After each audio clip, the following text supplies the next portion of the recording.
Hello and welcome back to another PvP review. Today we're going to be taking a look at the Wei Jiang Robot Force M-02. Now this is essentially Wei Jiang's version of the Transformers Age of Extinction Hound. However, as this is a third-party piece, they are unable to get the Transformers license. Taking a look at the package first, we can see a very nice picture of Wei Jiang Robot Force. Obviously Hound to me and you. It's got the signature of the guy that designed it. Robot Force on the side of the box, we've got pictures of the front view, lateral view and the rear view.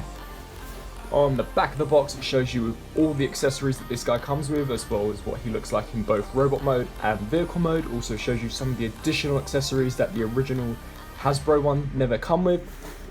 On the other side of the box we've got an image of how you can detach the helmet of Robot Force, and on the top we've got an image of the product. So that is it for the packaging. He does come with a very nice set of instructions, very large set of instructions that I will show you closer now.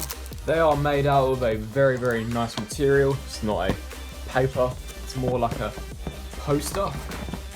And we've got a very big image of Robot Force, which is very cool. This is a poster, I imagine. And then on the back of the poster you have got the instructions of this guy, all in colour, printed really nicely. It's got the instructions in both English and Chinese, so that's all really cool. Very nice instruction booklet there. And the poster on the other side is definitely a nice touch.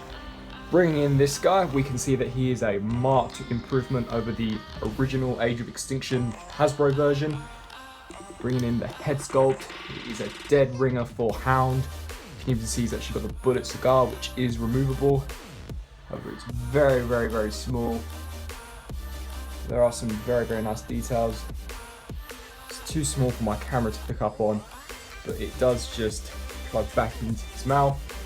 It does obviously have a detachable helmet, as you saw in the packaging, so you can pull that off, and he's got some very nice details on the top of his head. Really cool. He's got a proper dog chain, which is very nice to see, and all throughout he's just decked out with all of his weapons. Taking a look at all of the weapons that this guy comes with, we'll start with the smallest first. He does come with a set of 2 small pistols, which have been detailed very nicely and are painted with some black highlights. So they're very cool. He then comes with another set of weapons, these being what appear to be grenade launchers. These follow the same colour scheme as the previous weapons we looked at. Then comes with a set of 2 knives. Not too sure why they included 2, as he only used 1 in the movie. However, it's definitely a nice touch, and they can both store on the figure. Also comes with 2 of the shotguns, which it seems to be one of Hound's trademarks. They do have a handle, and they've got an added bit of silver paint on them as well. Comes with a brand new weapon which wasn't seen on the official Hasbro version. This is Hound's, I would say, sniper / shotgun. This has been molded really cool. It does have a clip with that would obviously hold all the ammo. However, it's extremely difficult to pull out. I might end up having to loosen up that screw and see if I can take it out that way. But that's very nice. And then the final weapon that he comes with is the big Hound machine gun that we can see on the packaging. So that's definitely nice to have included one of Hound's signature weapons. Now, much like the official Hasbro version, you can combine a majority of the weapons, which is very cool. It's this very overkill weapon, but definitely does suit Hound's personality to have something like this. The only downside is that you cannot, as far as I know, attach the brand new shotgun that he comes with. Some of the other accessories he comes with is his dog chain or his keychain, his bullet cigar, and some die-cast grenades. I won't remove the grenades as they're a pain to put back in, but it's a very nice added touch.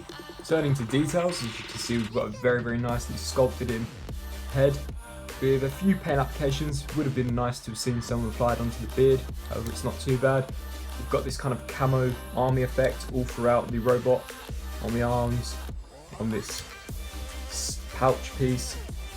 Bullets have been painted really nice, and there are some bluish highlights and gold highlights on the ammo arms.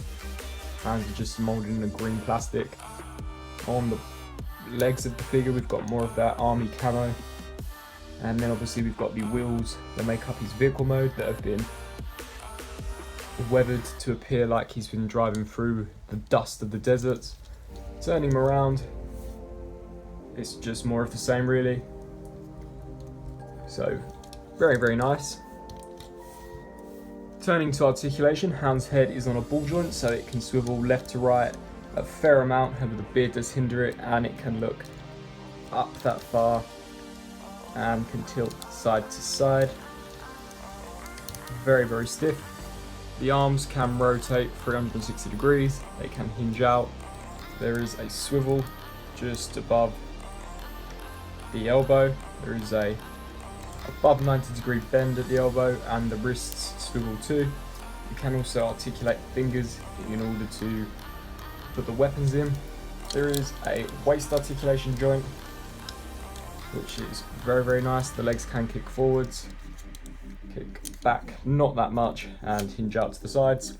You can also bend the knee about 90 degrees, and the shoulder pad can pivot to make for a more natural look. That's about it for his articulation. Now this guy does transform, however I'm not going to show you in his alt mode due to I have had some breakages on this piece. As you can see here, this whole section has cracked on me, so I have had to super glue that permanently into place, and this does play quite a pivotal role in the transformation, so that's definitely a downside on this guy. I would definitely say the plastic quality is not as good as the Wei Jiang Optimus Prime that they did. However, for a statue piece, it's definitely a really cool Hound to have.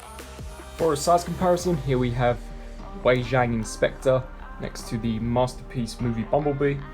As you can see, Hound is a fair amount larger than Bumblebee like he was in the movie, so I would say that he does scale pretty nicely with the Masterpiece line. For another comparison, bringing in another Masterpiece movie figure, here we have Optimus Prime. Definitely a really, really nice scale here. Hound being a lot shorter than Optimus Prime, as he really should be. So he definitely does fit in very well with your Masterpiece figures. Here is Hound holding all of his weapons besides this shotgun. I cannot seem to find anywhere to put it. See, all the knives store on his pouch. The machine gun stores on the back, and the other weapons are distributed around the torso area and on the legs. So overall for weapon storage, it's fairly very successful. Overall, I do definitely recommend this piece if you can find it at a decent price. I don't believe he goes for that much, especially on eBay. You can probably pick this up for around 40 to 50 quid, which I definitely think is worth it. It has got some die-cast structural components in the chest, which unfortunately I was unable to show you due to me not transforming it, but the brittleness of these pieces are definitely a downside to this toy. It will break fairly easy if enough pressure is applied to it, so it's definitely not durable like most of your Hasbro products. However, if you're just looking for a very nice Hound display piece, this is definitely the one for you. Thanks for watching.